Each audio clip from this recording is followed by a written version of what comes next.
রাজনীতিতে গুপ্তবিদ্যা এবং ষড়যন্ত্র কতটা প্রভাব ফেলে এবং আমরা জানি যে আওয়ামী লীগ এখনো নিষিদ্ধ এবং আওয়ামী লীগ ছাড়া এই দেশের রাজনীতি আসলে কতটা হুমকি। দেখুন, গুপ্তবিদ্যা, ষড়যন্ত্র এই সব কিছু তখনই খুব শক্তিশালী হয় যখন আদর্শ ও নৈতিকতা বিরোধী রাজনীতির চর্চা খুব বেশি হয়। আর রাজনৈতিক যেই দলগুলো আমরা কার্যকর অবস্থায় দেখি, আমরা সবসময় দেখে এসেছি, অন্তত বা আপনি গত 15-20 বছরের ইতিহাস যদি দেখেন বিরোধী মত কেউ শুনতে চায় না। জায়গা দেওয়ার ক্ষেত্রে, অর্থাৎ আমার মতের সঙ্গে তার মতের মিল নেই, আমি তাকে স্থান দেব না, এরকম একটা আগ্রাসী মনোভাব আমরা রাজনৈতিক দলগুলোর মধ্যে দেখি। বিশেষত আওয়ামী লীগ তার শেষ 15 বছরে বিরোধী দলকে জায়গা দেয়নি বলেই 24-এর গণ অভ্যুত্থান এভাবে মানুষের জনবিস্ফোরণে ফেটে পড়েছে। যদি বিরোধী দলের জায়গা থাকতো তাহলে কিন্তু এই পর্যন্ত মানুষকে একদম দম বন্ধ অবস্থায় যেতে হয় না।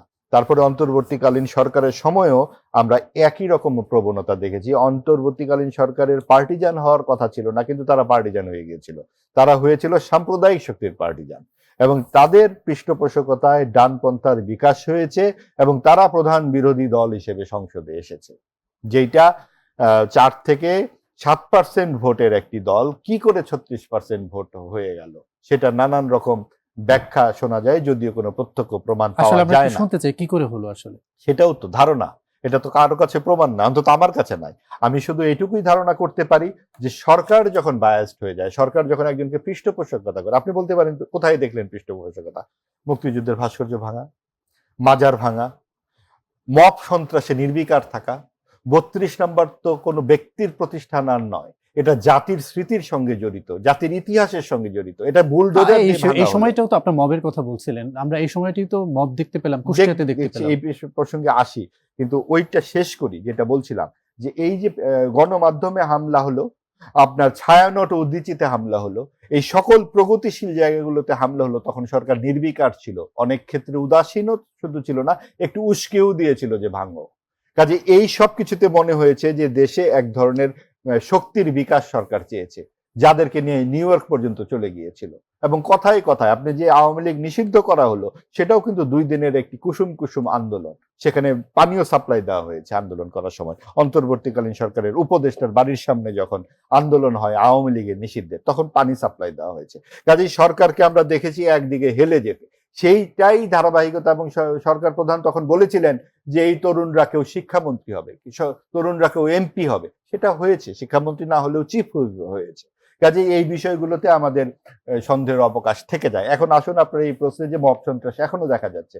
যেই 18 মাসে আইনের শাসন বলে কিছু ছিল না, মানুষ যার যার জায়গায় হাতে লাঠি নিয়ে দাঁড়িয়ে গেছে, শিক্ষকদের গলায় জুতার মালা পরিয়েছে, কোনো শ্রদ্ধা ভক্তি ছিল না, সেটাকে হঠাৎ করে একটা গণতান্ত্রিক সরকার আসার সাথে সাথে রাতারাতি সব চেঞ্জ হয়ে যাবে নাকি? যদিও অনেকখানি কমেছে।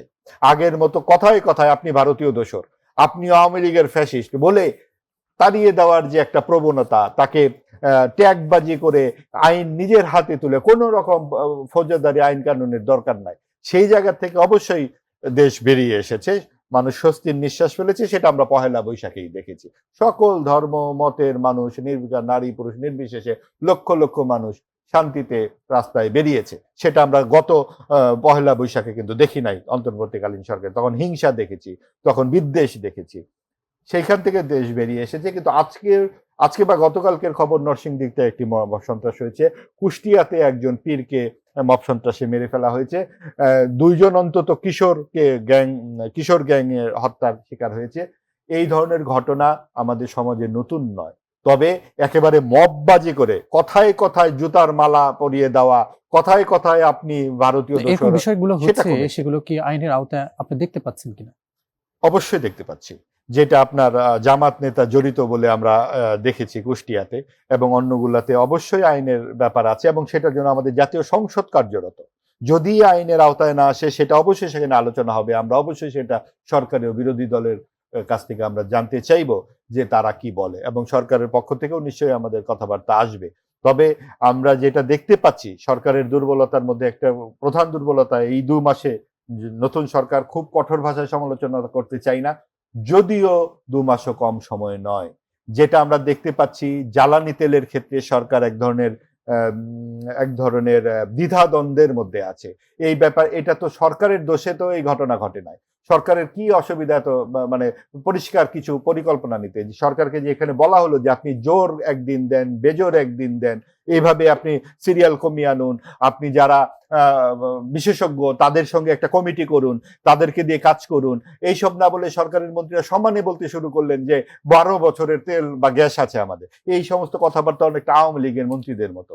একদিকে আপনার ধসে পড়ে যায়, তখন বলে যে না সবকিছু সমস্যা, কোনো কিছু সমস্যা নাই। এই ব্যাপারগুলো কিন্তু পুরনো দিনের কথা মনে করিয়ে দেয়। আপনার ঈদ যাত্রায় প্রায় 3 শতাধিক মানুষ নিহত হয়েছে, তখনও আমরা সড়ক মন্ত্রীকে বলতে শুনেছি যে কোনো ঈদের চেয়ে স্বস্তিতে মানুষ বাড়ি গেছে। এটাও কিন্তু খুব ভুল হয়েছে, এটাও গত সরকারের ওবায়দুল কাদের সাহেবের মতো কথা হয়ে গেল। কাজেই আপনাকে দায়িত্ব নিতে হবে, ভুলকে ভুল হিসেবে স্বীকার করতে হবে, এটাই গণতান্ত্রিক রীতি। আপনি তাহলে কোন কোন জায়গায় বদলালো? বদলানোর চেষ্টা শুরু হবে। এই যে বদলানো, আমি কথা বলতে পারছি, আমি বলতে পারছি যে হ্যাঁ আপনি ভুল করেছেন। এটা কি আমরা আওয়ামী লীগের আমলে এভাবে বলতে পেরেছি কিনা? আমি তো মনে করি তখন পারিনি।